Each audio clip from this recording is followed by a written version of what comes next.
All right, Ken, you ready? Yep. Okay, I'd like to call to order the Thursday, February 19, 2015 Board of Adjustment, Watertown Board of Adjustment meeting. Roll call, please. Johnson Bill is absent. Johnson Rhonda. Here. Dolly. Here. Shriver. Here. Lawrence. Here. Stein. Here. Albertson's absent. McGuire is absent. Stolberger is absent. Arnold is absent. We still have a quorum. Thank you. The first item on the agenda is the approval of the February 4th, 2015 minutes. And a motion and second. Motion to approve. Motion by Mr. Lawrence. Second. Second by Mr. Dolly. All in favor say aye. Aye. Opposed? Motion carries. Second item on the agenda, Sarah Meyer, owner of Don and Cheryl Meyer, owners Don and Cheryl Meyer, permit number 15936, seeks a conditional use approval to operate a home daycare business at 1025 First Avenue Northeast. Right. As stated, application for conditional use has been submitted to operate a home daycare business out of a single-family dwelling located in the R2A single-family attached dwelling district. Sarah has previously been on granted a daycare at 2214th Street Northeast. She has since moved and again seeks to continue to operate an in-home daycare business now at 1025 First Avenue Northeast. She's comes now seeking approval for care up to 12 children, including her own, in this home that is she is in the process of purchasing. Daycare homes may be allowed in the R2A zone per city ordinances, subject to conditions. Applicant is not registered with the state or required to be. Applicant will regularly utilize the basement and main level of the 2,400 square foot single family dwelling for daycare businesses. The property surpasses the minimum square footage of interior floor area and outdoor recreation space required for the proposed number of children per city ordinance. According to the applicant's submittal site plan, the property has a 21.5 feet paved driveway and meets the 2 required outside parking spaces that currently exist on the property. If approved, the outdoor recreation space will be fenced and no signage is proposed at this time. The board must determine if the site plan shows satisfactory provisions and arrangement concerning ingress, egress, off-street parking, layout, fencing, screening and signage, boulevard landscaping, as per ordinance. This has been public notice. All public notice requirements have been met. Nobody has contacted us pro or con to the issue. Thank you, Ken. With that, I'll open the public hearing if anyone's here to speak on behalf or against the conditional use. Ken, I thought I heard you say she is going to apply to the state. No, she's not. She's not. How many kids? 12. And what's the maximum that makes them? 12. So any more than that, she has to go to the state. Did we ever have any issues with her prior location? None of her No reported complaints, out. no issues. And she plans on fencing the property? If approved, yep. Okay. So let the record show, Mr. Bill Johnson has joined us.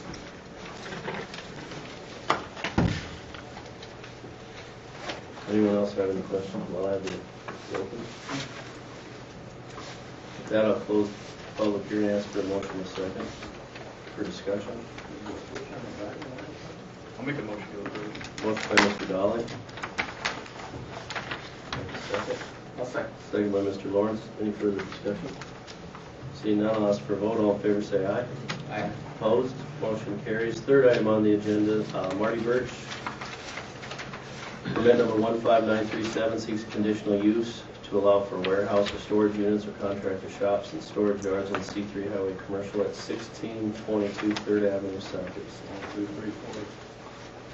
1, 2, 3, 4. Again, applicant seeks conditional use approval to allow for the construction of a 4,000 square foot, 50 by 80 commercial building with an open, undivided floor plan, possibly to be subdivided in the future, proposed to be used for either warehouse or storage units or contractor shops and storage yards.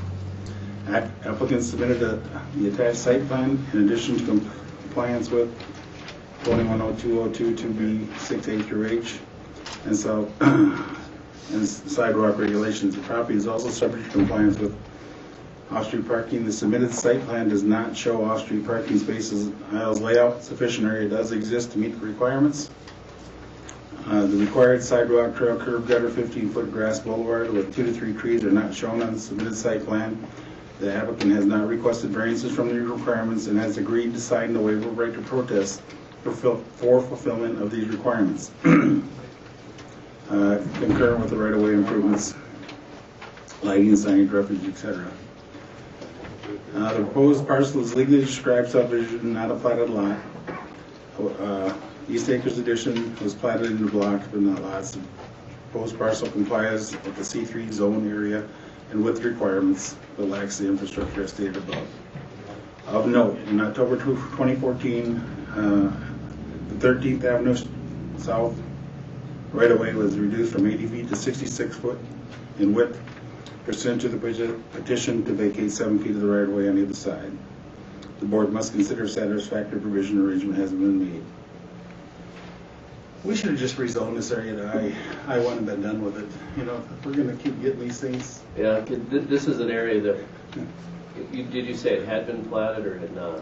Well, the bigger lots The have lot been was platted, platted, but the not big the lot, little but not the individuals that little were breaking postage up every stamp. time, so they're all by legal description, so. What has to be done to require the platting of that area? Can we do that? And Sarah here? Jeff? She's coming up. This is an area that there's no curb, no gutter, no streets, no sewer, correct? On 13th, there's not, no. In the past, we've allowed them to do it, but we put a waiver right to protest for We're the street, the collecting curb, the waivers. gutter, the sewer, everything.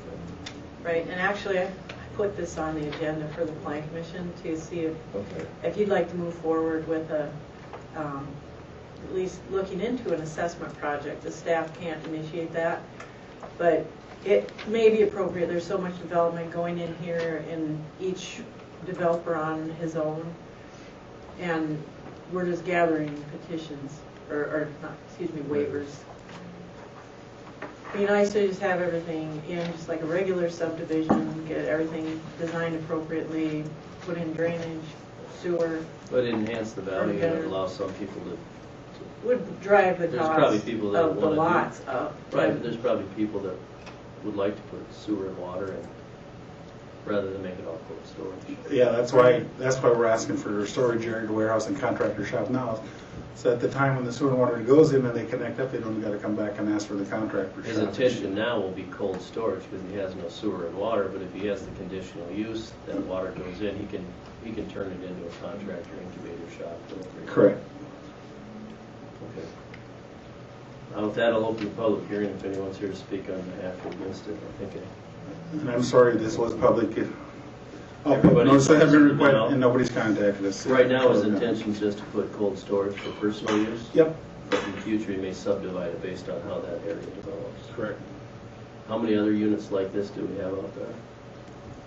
Similar to his usage? Let's see.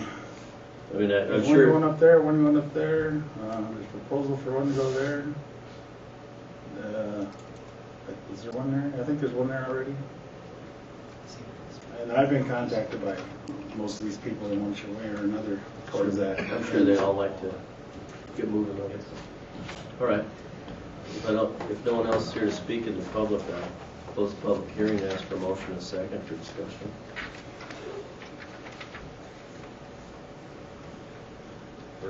I'll make a motion to approve. I'll second. Motion by Mr. Lawrence, second by Mr. Stein. Any other discussion? Anybody here? That motion was with the waiver right to protest on the sidewalk, street, sewer. Do we need a waiver on that landscape, or was that included in the conditional use? We'll put it in there. We'll make He them do a didn't certain request amount a of it and variance make for sure it. it's required both. They're not requesting variance, So no. the motion was to include the waivers that we talked about earlier. Correct. At what point do we make them, that's a gravel road, correct? Yep. At what point does that go into, I mean, is that a decision that we have to make, or who makes That's the what decision? Sarah said. That's She's gonna another put it- discussion you're gonna have later today. Yeah, she's gonna put it on there, and part of that will have to do with how many waivers have already been collected. You know, a lot of those people have said, we don't oppose it as soon as it goes in. we'll go with it. So, motion by Mr. Lawrence, second by Mr. Stein. Any other discussion? All in favor, say aye. Aye. Opposed? Motion carries. Fourth item on the agenda, Reeve LLC, doing business as Watertown Brewing Company down in Christine Fallraven.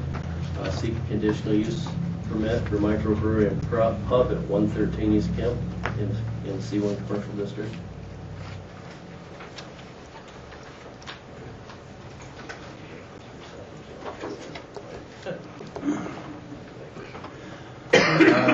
Staff finds applicant seeks conditional approval for the use for the operation of a microbrewery and pub, the production, sale, and serving and consumption of alcoholic beverages on this premise. Bar or tavern is a listed conditional use in the C1 Community District. If granted site approval by the board, the applicant will make a request to the City Council for the appropriate alcoholic beverage licenses. At the time of the agenda distribution, there was not specific information available regarding the type of ABL being requested.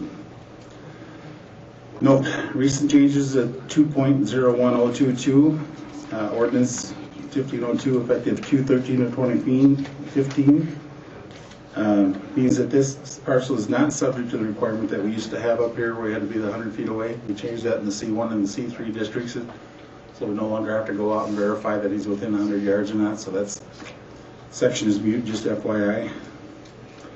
The C1 district is exempt from off-street parking and boulevard requirements. The board must determine if satisfactory provisions and arrangements have been made concerning the 2102 2BA 6A through H. Again, all public notice requirements have been met, and we have not been notified pro or con from anybody on this project. Thank you. With that, I'll open the public hearing if anyone's here to speak on behalf or against the permit.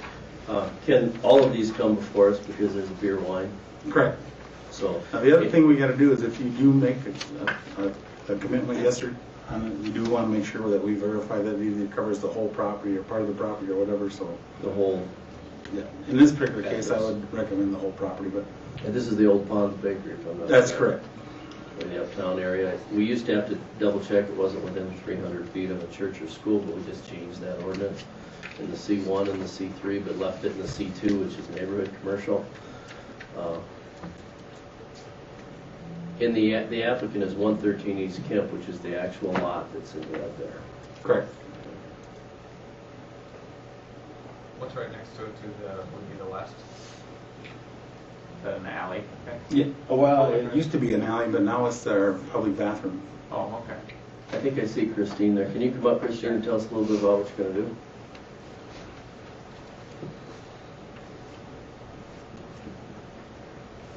You need to say your name for the record. Christine Waterby. What do you want to know? Microbrewery, you're going to serve just Brew it and serve it. home brew? And sell it. Wine? Wine, yes. Just beer and wine? We won't be making the wine. We'll We'll be sell making it. the beer. Food? Yes. Hours of operation? Evenings, weeknights, weekends. Okay. Probably won't ever open before 4, maybe 5. All right. Any other questions? I read the application. Explain the part about the alcohol on the roof thing. Eventually, we would like to entertain the notion of having a rooftop deck upstairs. It would be the furthest north portion of the roof. And of course, we would need to make sure that everything was safe and sound before we ever did so. So Ken, in our ordinance, when we say we're okay with it, 113 East Kemp, it can be in the basement, first floor, second floor, roof. It We can. really don't exclude anything. No, it can for your part. I mean, the building code may change that or reference that, but we're approving that piece of property on any level, yes. Just for reference, what about sidewalk? Well, if they go back before the board and get a cafe permit, they'll actually be able to serve on the So sidewalk. we have a separate cafe We have a permit separate if they permit want that to goes do through the city something, council for that, yeah. because that's on public right away. Correct. Okay, so that's the steps they'll take if they want to. But at this point, we're taking a look at the footprint of the building and deciding that is that a reasonable use of that property in that zone. Correct. All right. Any other questions? Just getting access to the patio, would that be from inside or outside? It would be from inside. It would be, okay. All right, with that, I'll close the public hearing, ask for a motion in a second for further discussion. I'll make a motion to approve. Motion by Mr. Lawrence, I'll make a motion in a second. second by Mr. Johnson. Any further discussion? Any other questions? Seeing none, I'll ask for a vote. All in favor, say aye. Aye. Opposed? Motion carries. Fifth item on the agenda is Doug's Anchor Marine, owner Doug and Shirley Root. I'm sorry.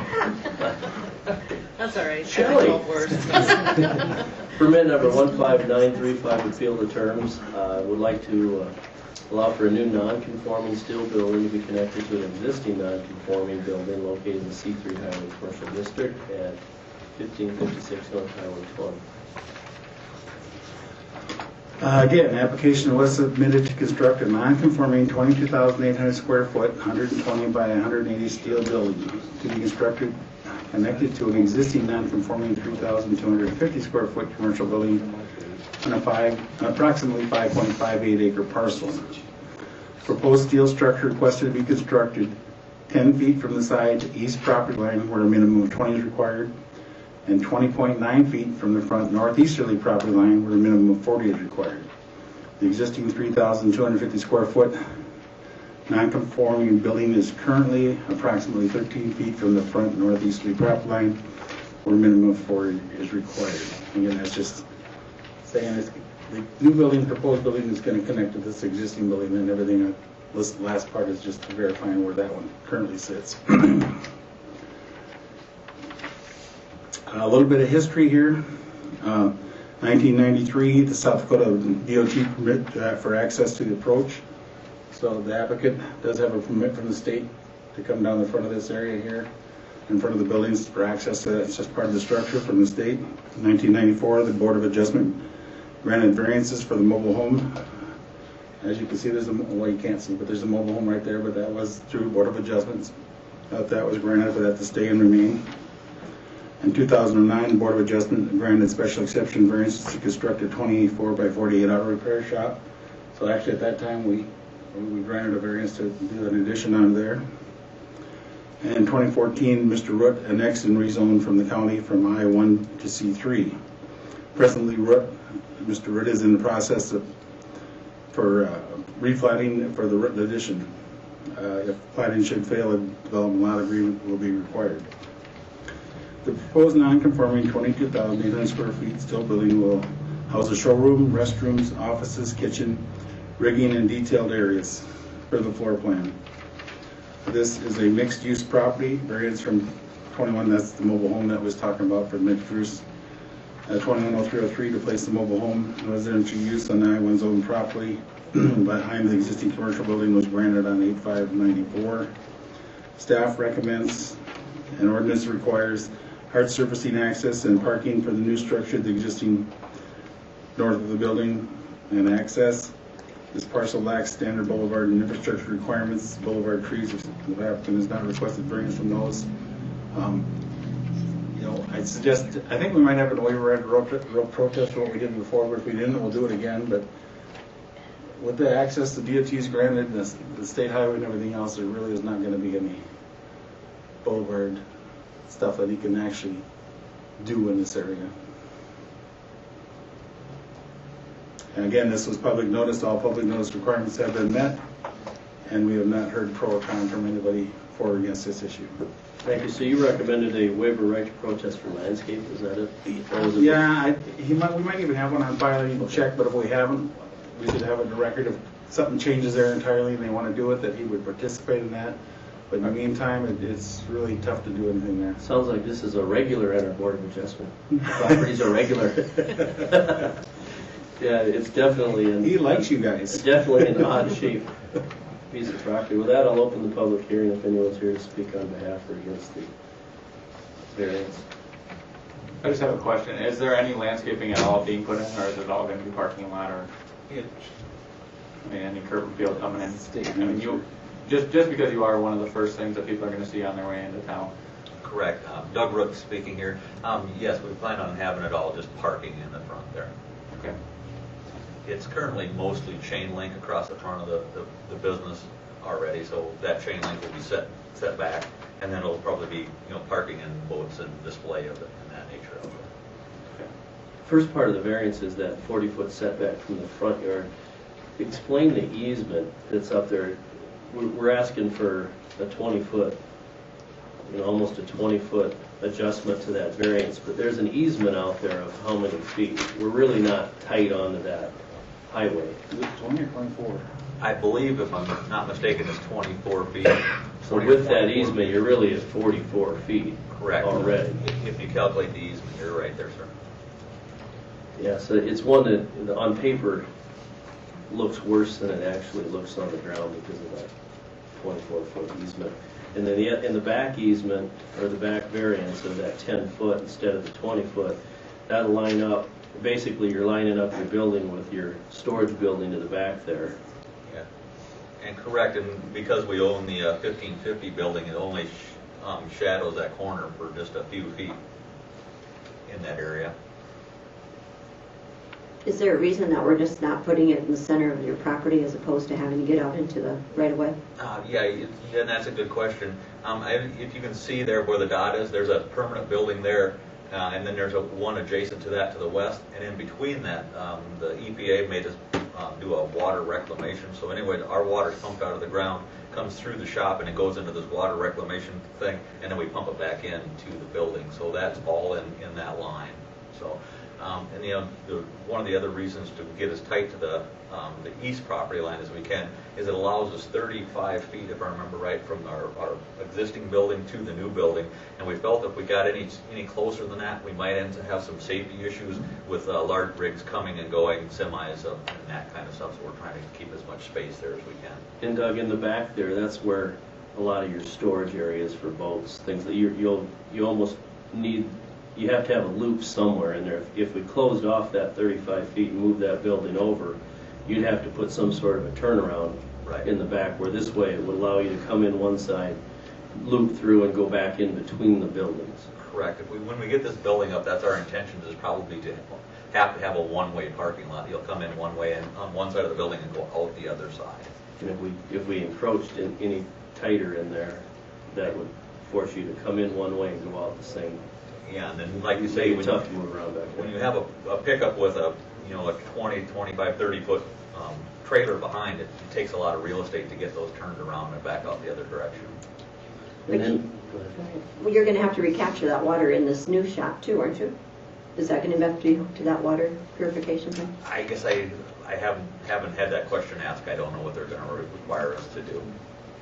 In the old system was a septic tank type system, and this has been 15, 20 years ago, whatever it's been, there was a big push in order to get rid of all those septic type systems. So in our main building is where we do almost all of the repair, the oils and that kind of stuff and contaminants. In the new building, we don't plan on doing that type of repair. We're going to install the equipment and motors and stuff on boats, but we won't have near the contaminants, if you will. We won't be changing oil on outboards and that kind of stuff. So.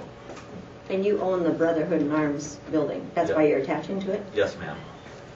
So our intentions would be in this new building. So you'd be able to come in the front of the new building and go out the Brotherhood Arms building door. So it would just be a loop to tie it together. in the past, we had in the back that you guys, we'd asked you one time when they were in, was it a replat that we asked? That we had a building that was being straddled on lot line, you guys took care of all of that? Yeah, that would have been the storage building, and actually you can see that it hasn't been drawn in there properly, because we actually own, from that, the 1330 line, we own 2 acres to the south of there. Yeah, when they replat, they're actually going to include this area too, but it wasn't replatted yet, so we didn't put it in the legal description. It's not pertinent to what it is. And then what he's trying to show is that the 10-foot variance that we're asking for is just that short section there. Just a short piece. Yep. And that does line up with our storage building that already exists there. What was the reason for connecting the proposed building to the Brotherhood Arms? They're 2 separate operations, right? Correct. Our first intentions, or our first goal to this, obviously just we need more room. The tracker boats we do a lot of want us to segregate our product or their products from the competitive products, similar to what Sharps had to do with the Toyotas out there. And then our secondary intentions would have taken us a little while, is we want to make it a full-fledged sporting hunting goods store, so you can come in and buy waders and decoys and whatever you want to use for hunting, fishing, and the like, lures and rods and that kind of stuff. So that would be an extension of the Brotherhood Arms, or? Well, Brotherhood Arms building is currently a gun, bows, and bullets. That's pretty much says what's over there. So we want to be able to, we wanted to segregate the guns and the bows and the bullets simply because we have customers that, are maybe somewhat on the anti-hunting, or their children and stuff. They don't want them initiated to those type of weapons when they're young or whatever. So it gives us a separation, but we can still have them and still have them under the same roof, so to speak, so we can have the people be able to walk back and forth. It just made sense to us to do it that way. And all of that will be Hard surface. from Highway 20 all the way to Brother, Like we're showing here now. Right. And their access is already hard surface there, so. Currently, all the way over, because right now it's not. Yeah, currently it's a gravel, and then when the Highway 20 went through, we took the milled asphalt and put on it, so.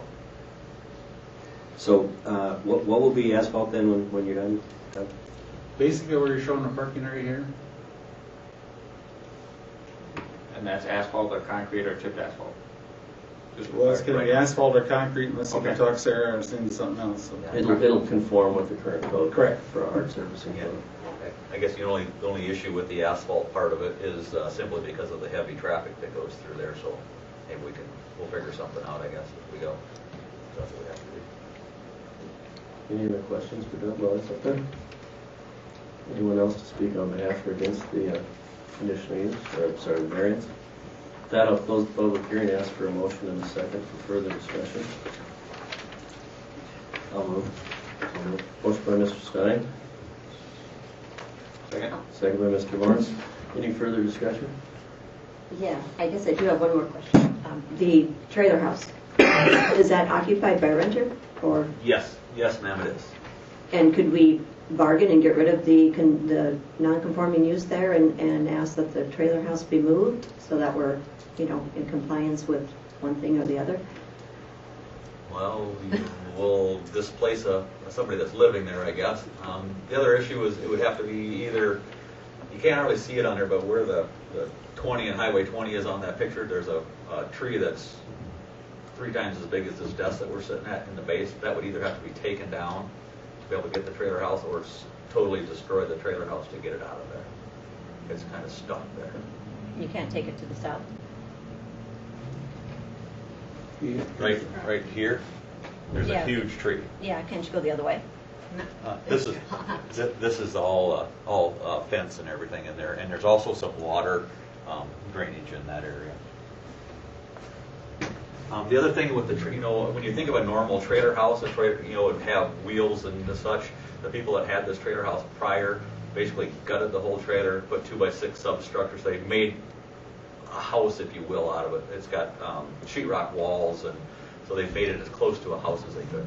The fact that it's a trailer house is, if it was a house, I would still ask that it be moved, just because it's, if you're, just like Mike said, you're one of the first things that we see coming into Watertown, and you're gonna beautify it, in my opinion. It'd just be nice to, You don't even see Yeah, it. you You don't don't see it when you yeah. come in. When you drive by there, you Don't see it can't at hardly all. see that trailer back there. I guess if we could keep it, we would like to. Even if it is abandoned and we don't have somebody living there, it would be nice to utilize the space as storage. Ken, on that one, that's a non-conforming use back there. It can't be replaced, I assume. Well, you guys granted it by Last laws of time. adjustment action, and I'd actually have to go back and read the notes and see what it said. More than likely, it'll sunset itself out in time. It's not gonna be replaced again. When it wears out and is gone, it's gonna be gone. And there's quite a few areas where we have trailers in town like that they can't be replaced.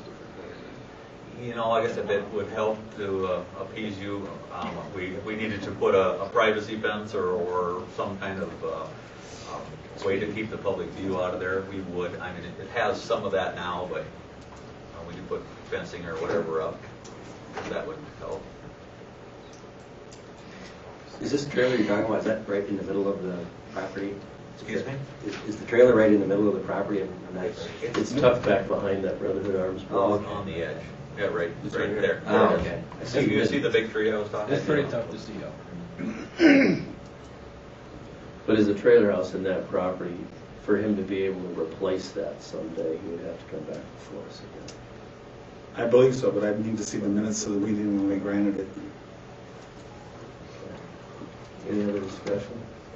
I just go back to what Rhonda said, and I don't know how you do it. I don't think trailer house is a big issue, but we're totally getting rid of any sort of a landscaping or beautification. And I mean, when somebody comes for a contractor shop and on a road that's off the highway, we make them put in 15 feet of grass and a tree.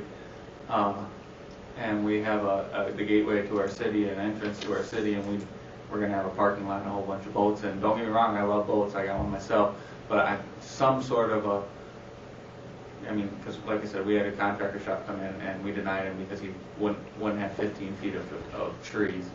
And this is the gateway to our city. I'd just like to see some sort of a greenery or a tree, or even in the parking lot, some sort of a, I don't know what they call them in parking lots when they have 4 feet of surrounded. That's my only opinion. It's not a deal breaker, but I'd just like to see something like that. I think it would really dress up the entrance into Ken, Watertown. with your pointer on there, I see that white car there. That's where you come in. Yeah. And he's got an easement to get out that road the road that's just on the highway side of that. That's the easement, isn't it? Yep. That's the driveway, That's the which driveway. isn't on your property, Correct. but you have an easement, Right. which makes it tough to improve it when it's not yours. It's the DOT's. So that won't be That'd hard be tricky. surfaced? No, that's the the state's property. That's the state's property. That's the DOT's. That's the hard part with that, is you got an easement. The driveway's there. Everything from the red line in is going to be hard surface to code. And by the diagram where that car is, they would come in through that main opening. They probably won't use. Will they use a lot of that easement as road in the future? Or do you think they'll come in more where all those cars and boats are at? Because the building's going to be out in front there. It's kind of hard to have him do landscaping on property he doesn't own that he wouldn't, DOT's not going to let him do that. They won't let us put No, anything out there. DOT's pretty picky. Yeah. So the boat lifts that are in the right of way, they're not there now. I assume the state made you move those, or are they still there? They're still there. Are you moving those? We didn't plan on it unless they want us to, I guess, so. You're talking about The the ones public that are hearing's next to closed Brotherhood right now. Arms there? What's that? You're talking about the stuff that's east of Brotherhood Arms Yeah. and north? No, I guess we hadn't planned on moving them unless they make us move it.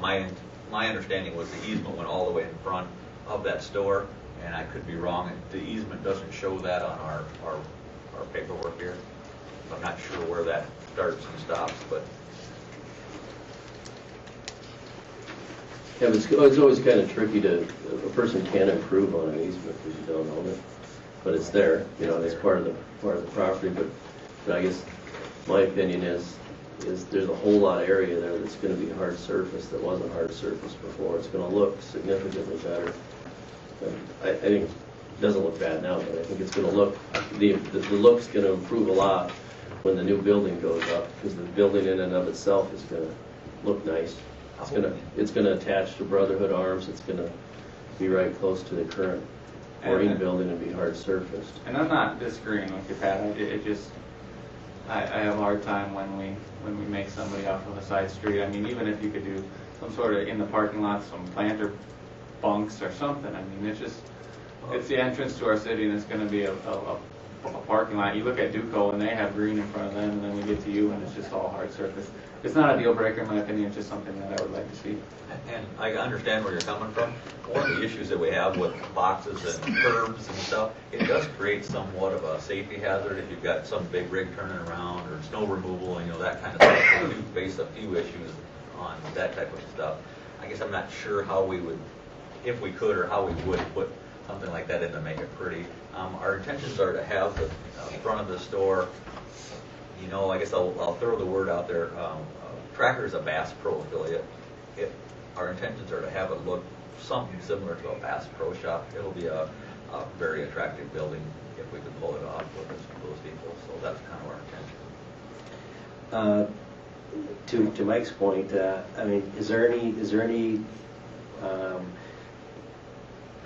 validity in the what I'm calling the north part, as you come into your driveway to the right, if you will, cut up in that corner? It doesn't look like you're utilizing that much anyway.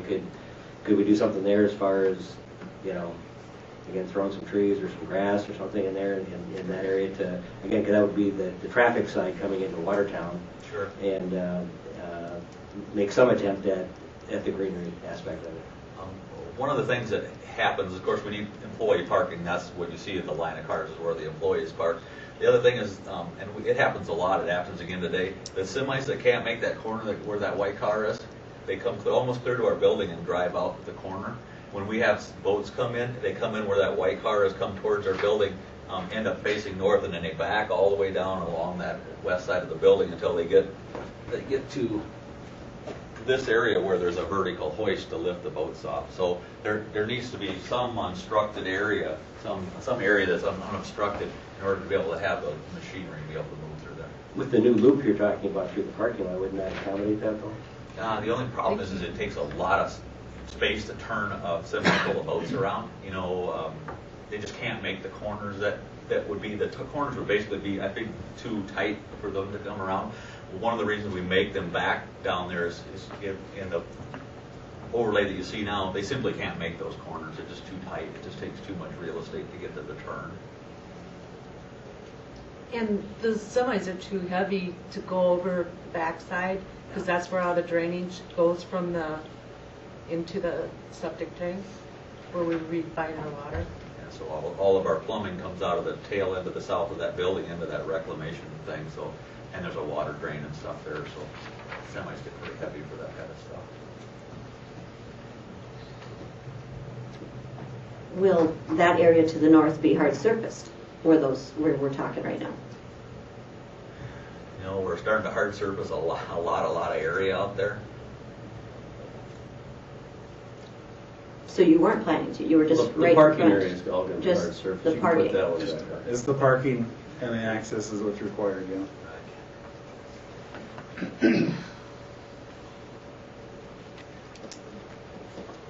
Who utilizes that road that goes to the west off your place, north of your place, then heads to the west? Custom fab. Custom fab. So that's a heavily traveled road? Yeah, there's quite a few vehicles on, you know, and when they decided to asphalt that, we don't drive on that, we don't use it at all.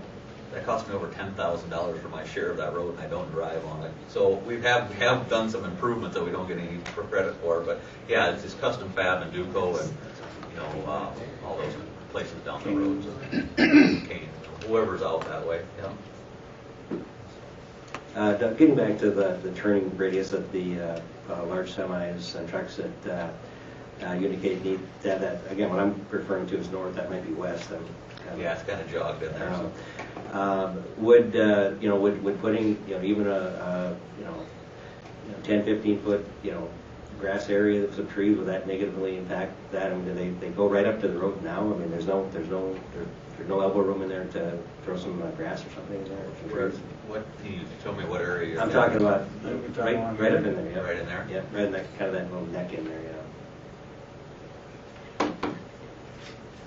I mean, I'd be happy with just a 4-foot bunker, 5-foot bunker, and a couple trees, like we make everyone else put in. And it's just something that we do for everyone else. We make them put some greenery and in places that are a lot less exposed to the community than this. And I do appreciate this building. I'm pro building, I'm pro development. I can't see turning down somebody for a 15-foot boulevard on a contractor shop and then not having one piece on a property this large. Okay. So with this bunker that you're talking about, is it something that we could do like a brick array around the legs of our cracker sign or something? Is that what you're talking about? Or Like we just run for quite a ways? Or Like what? a curb and gutter, curbing, an island, I guess is what they call in most parking lots. You see them in parking lots, or heavier parking lots, I guess. I just like to see something in there, and I appreciate your business and you've been in the community. It's not a deal breaker for me, but that's the entrance for. Ken, do you kind of have an idea what they're thinking? I mean, I do. if you and Doug, if we said, we'll make the motion to include that he does some Try to sort of incorporate tree trees into this landscaping area or improvement something. to include to make sure there's any sort of buffer on the trailer house side of it too. That if you go out and you take a look at it and say, add a couple evergreen trees here just to offset it so it couldn't be seen, but can the two of you agree you understand what Mark and Rhonda and Mike are saying, if the two of you can agree on a concept plan that would not prohibit him from moving his vehicles in and out of there, but yet try to beautify the area just a little bit. Like what Mike is saying is we require a curb and gutter and trees, and now we're trying to retrofit it. We try to right a wrong from a long time ago. But you guys okay if they can get together on this? And you know, it can be a zero-escape deal. I mean, the hard part is I look out there and go, I can get water out there. You know, I can plant the tree, it ain't gonna live. But there's other ways, like you said. You know, you have your tracker signs, and maybe there's bunkers around them, and there's zero-escape with low water type of things that you see at McDonald's. Where maybe it could be something that can be moved in the wintertime.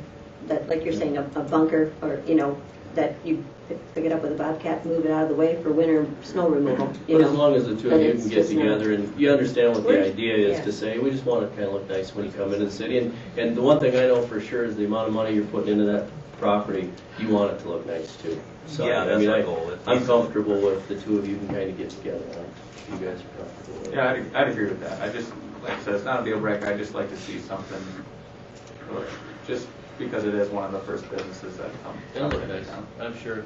It'll look nice, and I'm sure if it's a Bass Pro type of an outlet, I'm sure the vendors that you sell for also want it to look the way they want their products. Yeah, absolutely. And I honestly didn't come prepared for that type of discussion. I didn't realize that we were having that. But so if there's a place that we can make it fit in and make it look good, I guess I'm not opposed to that. Sounds good. Any other? I was just going to say on that, you're talking that north spot where that road is accessed by the other businesses. If you would put something up in there like we're talking about, and if it wasn't able to be moved for the wintertime, you're going to get a huge drift right across their road, is what I was getting at. Now you're going to have that upper that's corner gonna up create there more holds a lot problems. of water too. Yeah. It does hold water, and then, the other thing is the corner of our property goes out into the road, so actually even from the drawing, the people will drive clear out over the tip of our. When there's water there, the cars get splashed. The employees' cars and the boats get splashed out there. So I'm comfortable if you guys can get together on something in the landscape side. Any other discussion for me? I have a question. Go ahead. To ask it. What are you planning to do with your sewage for the new building? I guess the sewage part of it. What I've been told is it's a septic tank. There's the sewer's too far away to plummet into there. Are you planning to connect to your existing one? No, we would probably have to have it if we can. Sarah Karen, acting city engineer. It's in the Aquifer Protection Zone B, and in the city limits, septic systems are prohibited in the Aquifer Protection Zone B. He has an existing one. Okay. And I don't know that it would be prohibited to connect to that. DENR would have to approve it.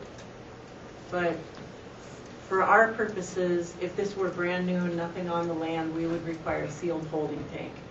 And if you just have a few employees, it's not a big deal. I don't know what kind of use you get in your septic tank. It has to be pumped out occasionally when it fills. If you're using a lot, that could be a bummer to have it pumped all the time. Yeah, I guess our plan would be to try to get lots of people to come to this, or it would be just a few employees type of thing. So, if it's legal to hook to our standard, I just assume that its own standalone septic tank would work if we need to hook to Not the necessarily. The DENR has to approve it Okay. because septic tanks are prohibited in the city limits in the Aquifer Protection Zone. Okay. So anything new, we'd have to, if it's connecting to an existing one, the DENR would have to approve it. If they approve it, everything's good. If they say no, then it'll have to be sealed holding tank until the sewer is extended, or you could extend the sewer. And that's from our standpoint, we don't give a variance of any sort. That's something that will be handled upstairs. Just an FYI, what he's got to do before he get his Yeah, permit. that's an area down there just that we don't service with the sewer due to the lift station issues, correct? Well, no, there's Across the street over sewer's there. just too far. No, Yeah. it's actually. I'll show you. Go ahead. Because across the road from there is all county, correct? This is sanitary sewer, Mm-hmm. and lot next door. What's but the it's- building that's behind him there? This one? Lorenz Manufacturing. Which one, Lorenz? Lorenz. That's septic also then? Well, they're on this property that has a sewer. I see. That sewer is on Lorenz. It's on, I'm not sure if it's on their parcel, but it's And on. it crosses the land, it's not in the middle of a road like we normally carry it. It's probably in an easement. Is this something you knew ahead of time? Were you aware of this, or is this kind of getting dropped on you right now? This is the education process. You know, I do know that they built, they built a building across the road and into town just a little bit, and that's not what I understood. That was all septic system. So I just assumed by talking to the people that I've talked to that septic systems would work, and it got. You know, if it's over, the statement that was given to me, if it's over a certain amount of feet from the sewer line, you put a septic tank in. And that is true. That if it's over 200 feet, we don't require you to connect to the sewer.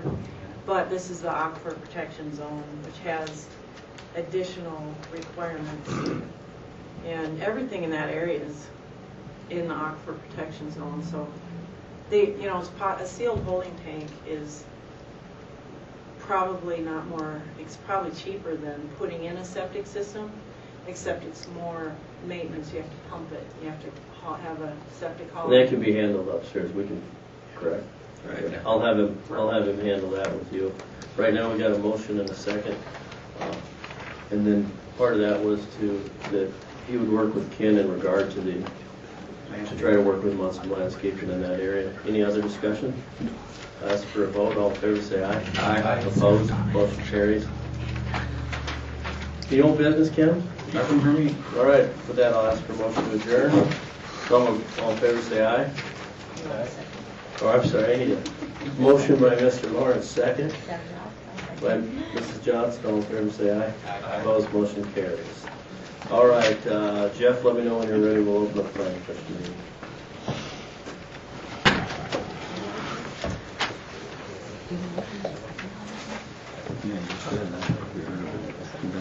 That was for adjournment. I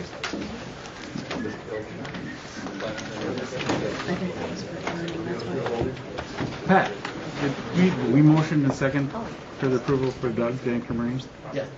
Motion was by I think it was me. Mark, second by Lawrence. Okay, Okay. thank you. Now, I always put. I just have a so entrance to the city.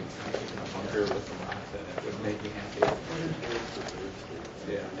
When you go like this. Okay. Thank you.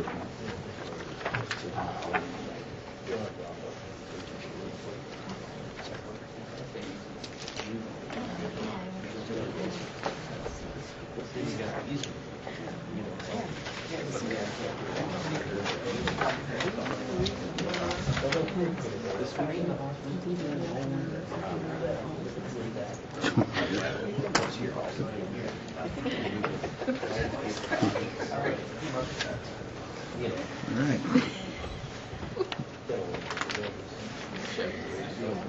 Thank you, Mr. Johnson. Greatly appreciate your You comment. ready, Jeff? Yes. All right, I'd like to call to order the Thursday, February 19th, 2015 Planning Commission meeting. Roll call, please. Johnson? Here. Dolly? Here. Schreiber? Here. Lawrence? Here.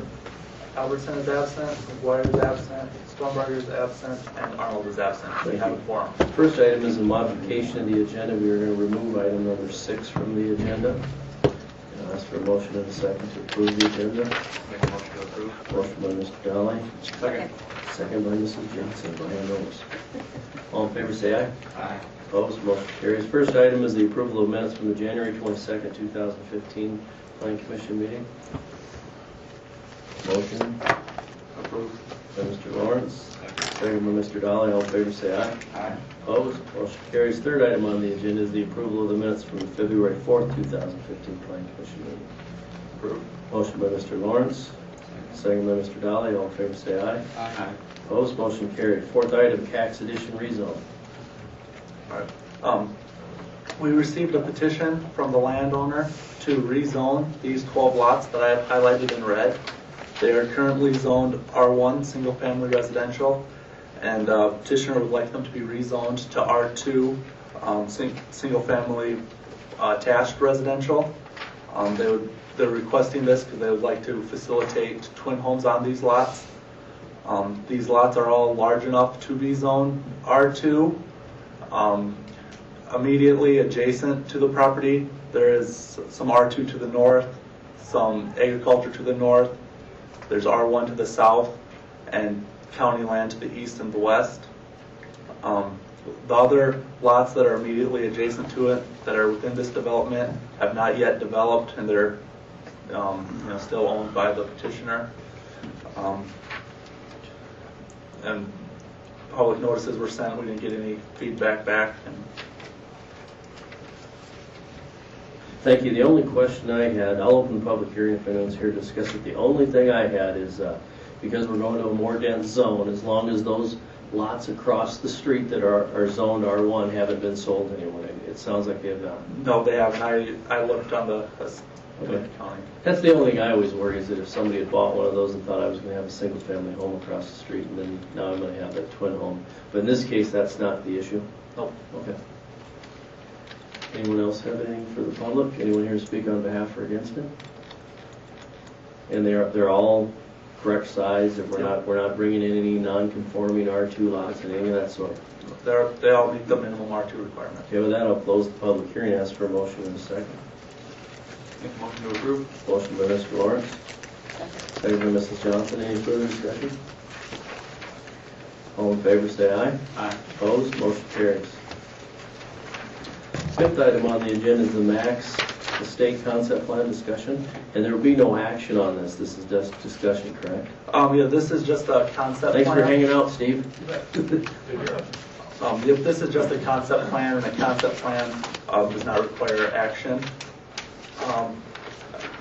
As you guys know, the city bought land to put in the multi-purpose facility at this location, and then you guys, the Planning Commission, asked us to ask for a preliminary plan and ask staff to develop a preliminary plan for the rest of this quarter.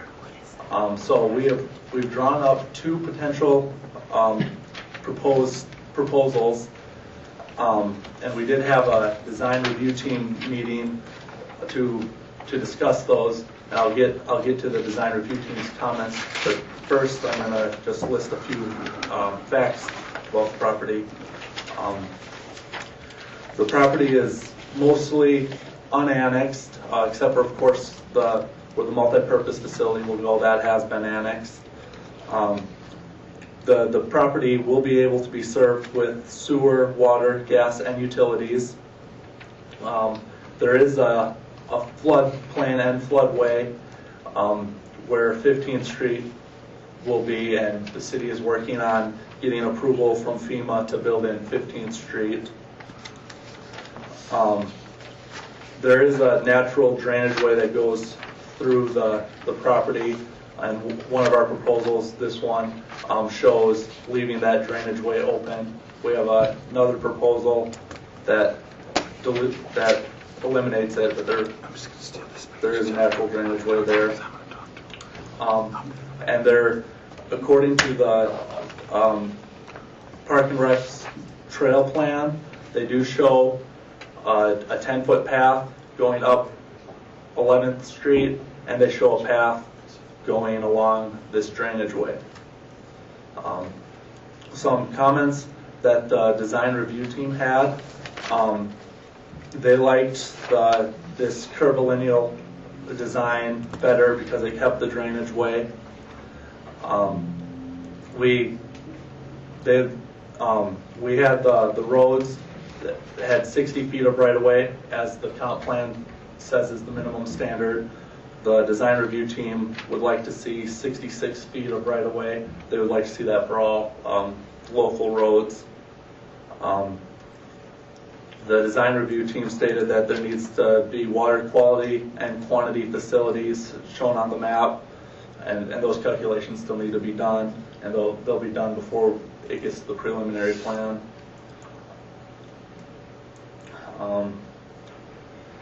And Park Board needs to determine what other park dedications needed. But with that, I can show you the two plans that we've drawn and. Okay, Jeff, we won't open, there's no public hearing needs to be open because it's just discussion. On the major roads from our Yes. road plan, Yes. which of these roads are major or minor collectors? 19th Street is a major collector, and that one will have 80 feet of right-of-way, and we've proposed it to have 50 feet from back of curb to back of curb, because that's what our standard within the approved comp plan is. And right now, 19th goes to the intersection of 14th and 19th. What is it? It's hard surface to the north there, though. It is. It would just need to be widened and It'd be widening, improved. curb and gutter. Yep. It's a So county that's road our right now. that's our north-south major collector. Yep. And 11th Street and 20th Avenue are both minor collectors according to the approved street plan. And as minor collectors, they need 75 feet of right-of-way. We have 11th Street having 80 feet because properties to the south have already dedicated 80, so we're just going to stick with 80. So currently where the middle school is, we've got 80-foot right-of-ways right there. Yep. And our intention on this is to continue with an 80-foot right-of-way all Yep. the way to the corner of at least 20th. Yep. And then 20th, we proposed a 75-foot right-of-way. Tell me about 18th that comes along the back of the middle school and the Yep. rec center. That has a 66-foot right-of-way and 38 feet back of curb to back of curb. You're recommending 66 in all the areas or just on, On all of the local streets, why 66 over 60 on a local street? the design review team just felt that easier to manage our landscape ordinance. Curb, gutter, sidewalk, landscape, trees. Ken did calculate it, and he said it was possible to fit it with a 60, but the design review team. Otherwise, we'll be tricky with variances and things like that. as we If go. the ADA standard ever goes to 5 feet for a sidewalk, From 4 feet. right it's now. 4 feet right now, I think we could not fit it in a 60.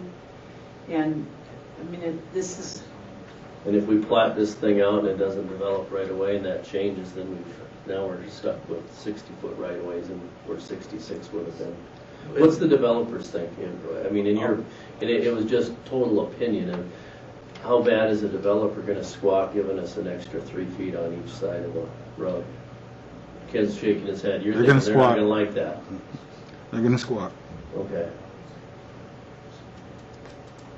On this is just a concept plan. This is just our best guess of what we think we would like this to look like.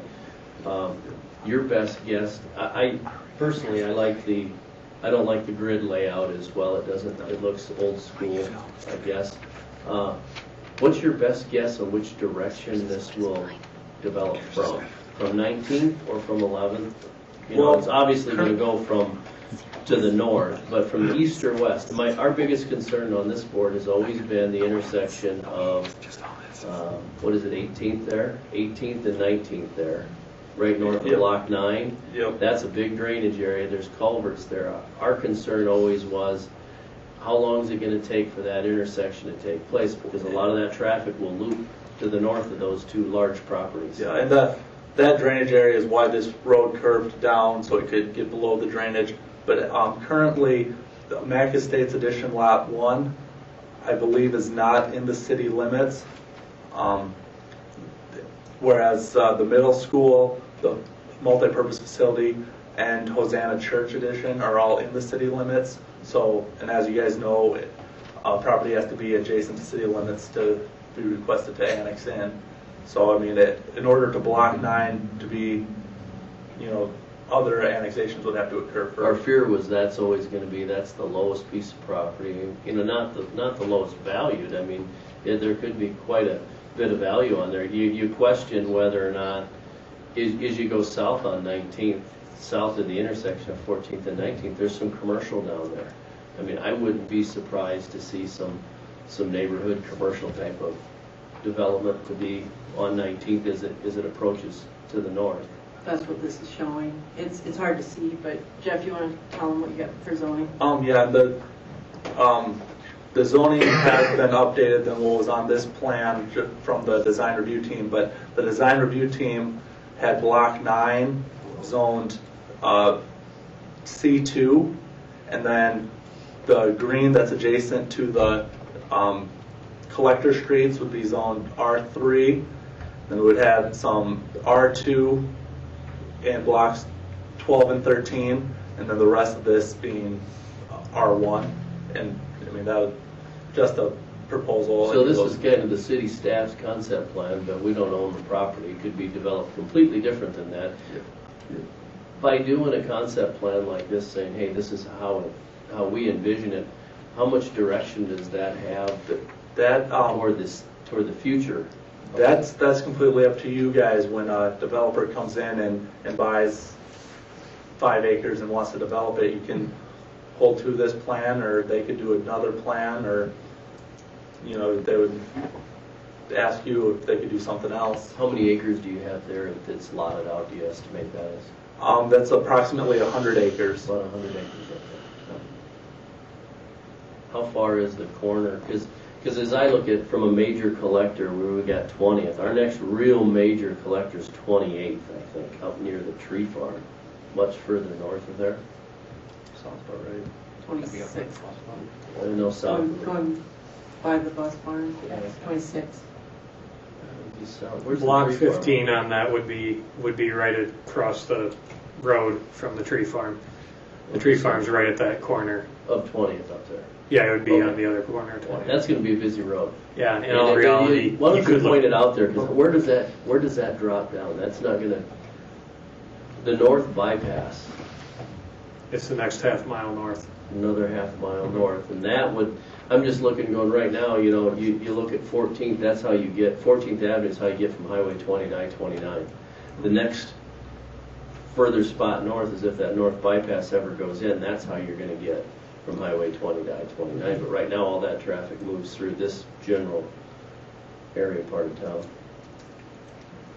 Yeah, number 26th Avenue is labeled as a future major collector for the city, and 20th Avenue, which will be on this line, is labeled as a minor collector in our street plan. I can see that. 20th. I can see us developing that direction. I mean, as far as holding someone to this plan, I mean, I think we can hold them to the major and minor collectors, but if someone buys the property and wants to develop it in a way they seem And I think suitable. I think they could, but I do think, like you said, at this point we've said 20th is a deal breaker, 19th a deal breaker. We need minor and major collectors to crisscross this property so we can service these guys. I mean, when it comes to sewer, garbage, police protection, fire protection, we need to make sure that we got those major streets moving through there and that they know that we expect them to be there. Exactly where they're going to be in there is probably up for discussion at that time. We don't in any way mean to tell future owners how to develop their land. We want to lay out a way that will work, that you can go off of and know that there is a way that this can be developed and still have parks, have trails, have water quality facilities. All those things we'll address in the preliminary plan with the intention of, here you go, if you want to do it just like this, you can do an administrative plat. It's very easy. However, if you want to do something different, you are, a developer completely can redesign it if he so chooses.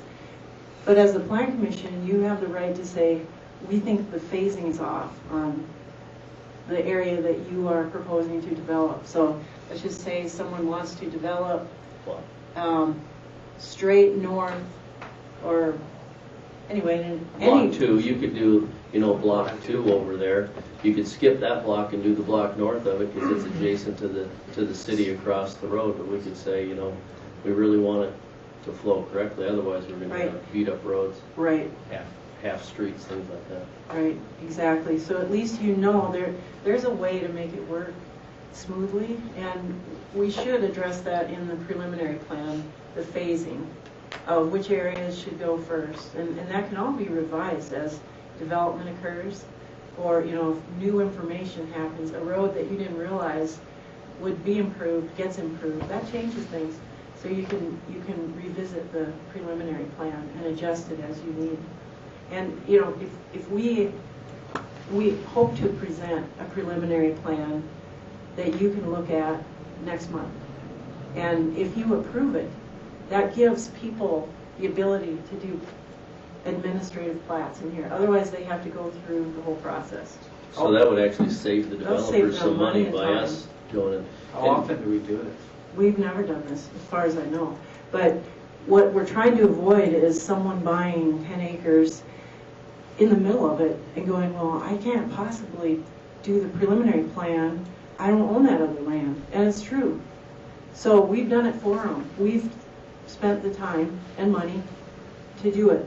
We know there's a way to make this work for transportation, for sewer, for fire protection, for parks, for water quality, for detention. We know there's a way that it can work. If you have a different idea, show us how that works. And avoid that postage stamp.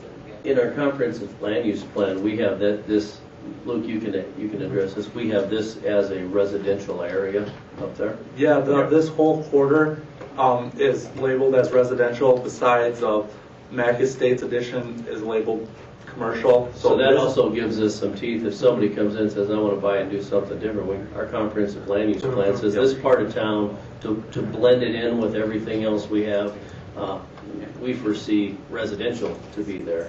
That's And- correct. And laid out in this fashion with our biggest concerns, like we said, safety, parks, drainage.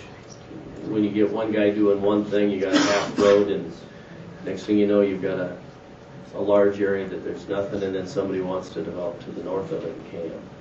What you've seen here is a step in between what, and you see some communities, a lot of communities actually will go farther within their comprehensive land use planning, and they'll get developers on board right where they're at and say, well, basically when they do their land use plan, here's where your roads are going to come out, and here's where we're going to lay in utilities and work around that. That's not necessarily what's going on here. We've never gone anywhere near that. Here in Watertown, what this is from the concept standpoint, is it showing laying in where you're going to have a road that's going to be not only major collectors, but also we anticipate there's going to be a need to get all the way across this quarter section in between east to west and north to south, and that there's a drainway that's got a bike trail planned in it.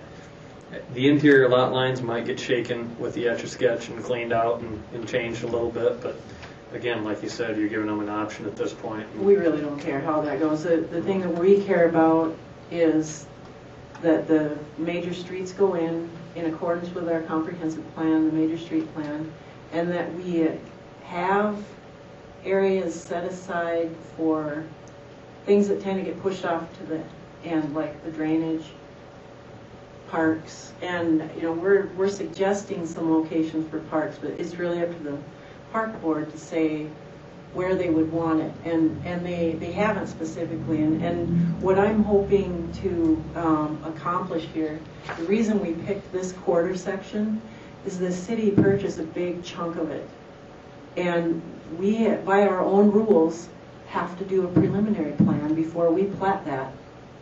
And so that's what this is. I did not confine the preliminary plan to the bite-sized piece that we purchased, because I think that's not how you should do a plan. That's silliness. We really need to see, how does the property that you're developing fit into the big picture? How does the transportation work?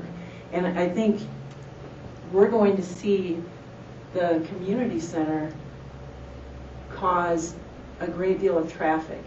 And that might bring some issues up before anything else happens. And they'll give you a really good idea of phasing and how you want to move forward with the streets for construction. If you're finding that making the left turn on 15th Street and 14th Avenue North is causing issues with people are going all the way back to 11th to use the roundabout so they can get through more quickly and not have to wait at that intersection, you might want to say, okay, we've got to have 18th continue all the way over to 19th. That's what I was going to ask you.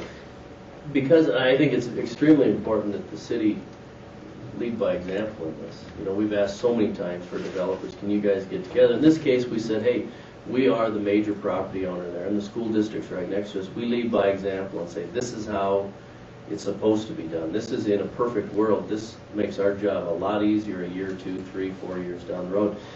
Because this is done,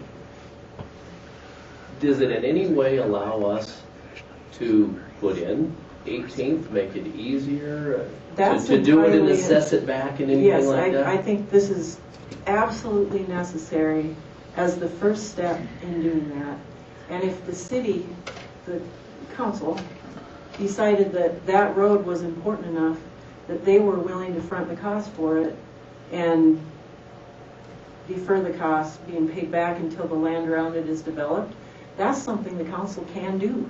This allows them to take that step to do that if Yeah, they it gives chose them a to. picture of where they would put the road, for one thing. And we would be required to do a forced annexation at that point? No. If that No, lands we in the would- county? We would have, the city would have to purchase the land for the road. Okay. And just like anyone else that wants to Yeah, develop. I just don't, I don't like stepping on somebody else's toes. No, that's what, the city doesn't want to step on anybody's toes. We want to make it easy and fast for developers to do what they want to do. And within the confines that make it appropriate, so that the people who live in these neighborhoods have a safe and efficient way to get outside of their little neighborhood into the collector routes and onto their business. That's, we don't want them lost in knots, trying to figure their way out, or endless dead-end roads. I mean, just as looking into development, we're going through and we're going to approve a plan on someone else's land, and if No, we're not going to approve anything. Oh, this This we're is just just a looking at concept it. plan. This is At this nothing more than point, this. We're not is doing a just- prelim on this? We are doing a prelim, this is not the preliminary plan. This is a concept plan, and what I really hope to gain from this is the city engineer approves concept plans, not the plan commission. But the city engineer can take the concept plan to the plan commission for input. That's what I'm doing here. And I want to know how you feel about that. I know the city has in the past used great foresight to purchase drainage land, and then we have a mechanism in place where we're being paid back for it. As people develop in its watershed, they're paying back little by little. The city's recollecting that money that they spent to purchase the drainage land. We could do that here. Well, part of do it that too for is you parks, can too. direct development in a direction. Right. If, and it's speaking outside our authority, but let's say a road was put in, that becomes the most likely to be developed land around it. Sure. So you kind of, a lot of communities do they not, Luke, where they front some of that infrastructure, and in a sense, it makes it easy to develop in that direction, because they might be buying a road in 2020 with $2,015. Yeah, and that's particularly in places that develop a little bit faster than we see here. You'll see that just because the municipality's not holding the bag on that for quite as long. Like you said, you're paying for the dollars of today and fill in the blank year. In this particular area, it may not be several decades. In But for other the places, it would city, be. the city would end up buying the property from the local owner Correct. and coming to an agreement with it. So it's a win-win deal. This, right, for this everybody. plan wouldn't obligate anybody to do anything. It wouldn't cost any money for anybody. They don't have to use it at all. They can completely ignore it and come up with something different. If they have a better idea, bring it on. I want to see it. I mean, I want the best possible layout and the most wonderful neighborhoods and livable areas for our community. So anyway, for discussion, anyone else have any questions? I think it's a good idea. I think it's a start. The big thing is the roads. Our biggest issue on this board was traffic up in that area. We And really this is the need first to step to talk about the roads, and I mean, our comp plan has widths, and actually I didn't even realize that I thought they were wiped out with the ordinance, but they were not. They remain 38 foot wide. From back of curb to back of curb is our adopted comprehensive plan for a residential street, which is very similar to what our ordinance used to say was 38 feet from face of curb to face of curb. so in general, 38 back of curb, that's 60. That's what we 66 say now foot. in our comp plan, and we're in the process of updating that. If that's something you want to change, a lot of communities have much smaller pavement width. And, like Sioux Falls, I think is 33 feet. But is that okay with you? If you have a 33-foot wide road with parking on both sides, say an 8-foot wide pickup truck on each side of the road, it doesn't leave enough room for 2 cars to pass. So, but maybe that's okay in a residential area. The cars can just wait and let the other one go through. That's a safety issue. or too. I think we no should no visit with that, parking. if we can get an agenda item on streets. Right, just yeah, to and get our I'm still buzz. collecting information Yeah, on just that. kind of a streets 101 project. All right, anything else on it? We'll go into old business, East Acres and assessment plan.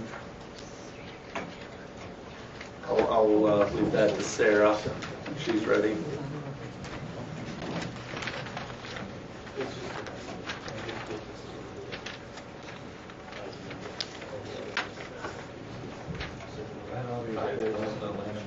You're supposed to talk about East Acres assessment.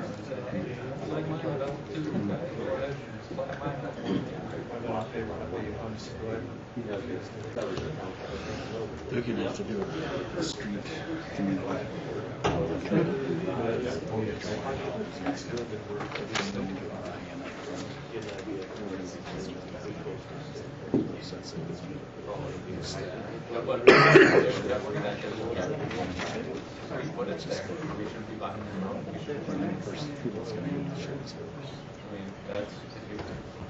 Okay, Jeff?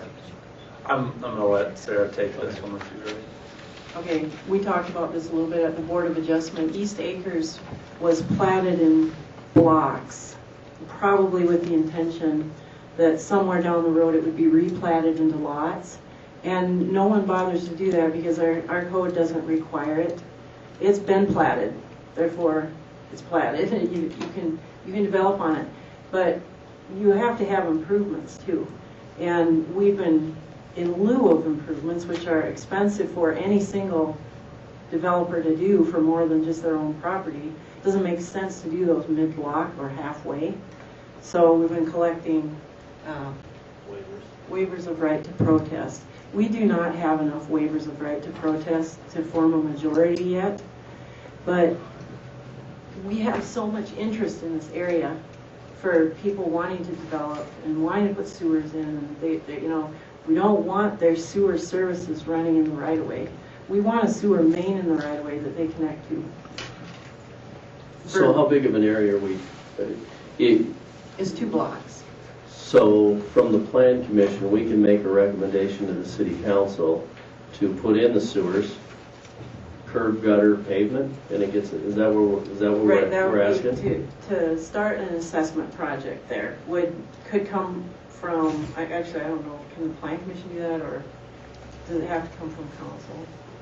Has to come Oh, from we council. could probably just make a recommendation. You'd make a recommendation to council, the council You know, would, I think what we're saying is that, hey, this is being developed by legal description, not by law. Right. And that's not the way we recommend in planning and zoning that's to be done. not in the best interest for those No. folks either. It's not in the best interest of us, it's not in the best interest of the individual owners. There's Right. other owners that might like to, and I guess I look from a bigger picture, looking from 5,000 feet, we probably could have better development back here if we had services back there. Otherwise, Right. we're stuck with cold storage units, Yep. none of them match, they're all the That's same. right. So I think we should take whatever steps we need to say these 2 block areas, we want them to be developed as though a developer was doing it. You know, we would require the developer to put the road in, all the infrastructure, and then sell as lots, and we're backwards on this. Right. So what's the procedure? If you Here's- could tell us what the procedure is, and we'll say, yeah, we'll make a recommendation or not. If there is a direction for the staff to move forward with an assessment project, we would first figure out what needs to be installed, and second, do an estimated cost of those improvements before we actually design it. And then we would make a list of all the people that would benefit from it and what their partial assessment would be for their part of the total improvement. And we would take that to a public hearing, and the council would decide whether or not to go forward with it. And with an assessment project, it only takes one property owner to get one started. Once the council authorizes it to move forward, then you have to get a majority To say no. to cancel it. And the property owners could, if they absolutely didn't want to do this, petition against the city to stop it. But we would hope to head that off with a public hearing where all the costs are known and we'd spread it out equally. It's kind of a big job for us, and it isn't something we would just do without. But Ken, we probably had 7 over here in the last 2 years to 18 months. We've had 7 people come in and say, hey, I want to do this. And in many cases, we're saying, well, since there's no water and sewer there, I guess we'll let you just put a cold storage building up. And because it's in the middle of nowhere, you don't have to hard surface or do any of this. And I don't know what you guys think, but I think it would make good sense and it'd be in the best interest of most of those people. Well, yeah, and the people that we have talked to, there was interest in having that connection. I think most of the people that had developed back there had the infrastructure been in there, they would have developed slightly different, possibly give them more options as far as what they could do with their property, what tenants would rent from them. So I would say, and this is just, it doesn't require any action, just us to tell you. This has been, can the Plan Commission make a resolution to recommend to the council, and then we would. I think what they should do is just make a recommendation to the city council that they consider adopting. Can they do that at this meeting? Yeah, it's on the Because I'd say as a recommendation, we could, as a resolution, we'd probably have to public notice and everything. Yeah, if we were to do a resolution. I would say, Mike, do you have any issues with it? Blake? No, that's good. I'd say it, this again, it's an area that we haven't done in I don't remember us ever doing something like that.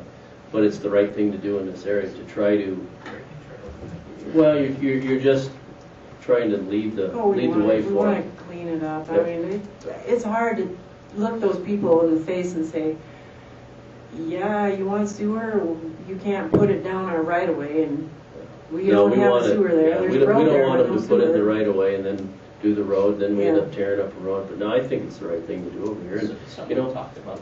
If the city council pushes that direction and a majority of them say no, then it was probably not the right time.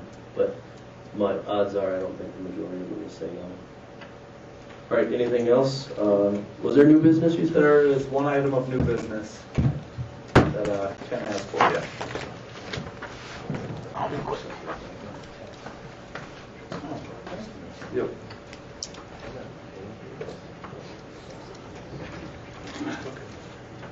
We recently had a request come in. This parcel here is actually separated into 2 lots now. It used to be a single lot, but they sold the south half out. And what he wants to do is he come in, basically we need a variance to the setbacks because this is the I-2 property, and the setbacks for the I-2 is 75. Can you tell us exactly where is it? This is 4th Avenue.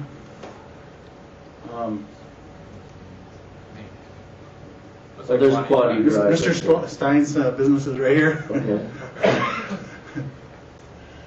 Anyway, so and basically they want to put contractor shops here, and they're going to request variance from the I-2 setbacks to basically what the I-1 setbacks are. 75 feet front is the I-2, 50 is the other one, 20-foot side versus 50 in the side, and 30-foot rear versus 50-foot rear. So instead of that, I've actually been contacting some of these people, and I'd rather request that the board petition to rezone this area. This is all I-2 heavy industrial. Now it used to be the old concrete plant for anybody that remembers that in the back days. But now we've had the residential property move in here and stuff. And if we do that, then it would eliminate the conditional uses that could be acid manufacture, automobile wrecking, cement, lime, distillation of refined bones, tar and asphalt, explosives, fat, grease, fertilizer. So what you're thinking is we got heavy industrial. We don't want heavy industrial there anyway. No, it's If we're gonna do adjacent to anything, it'd be I-1. We'd light love to have that industrial. I-1. So since it's going to be multiple owners, If we go I-1, they can meet the setbacks. they for can what meet they all want the to put in. setbacks without having to come and get a variance, and it's going to greatly enhance what And you're just asking what us can if be allowed to go we'd in be here. okay with it?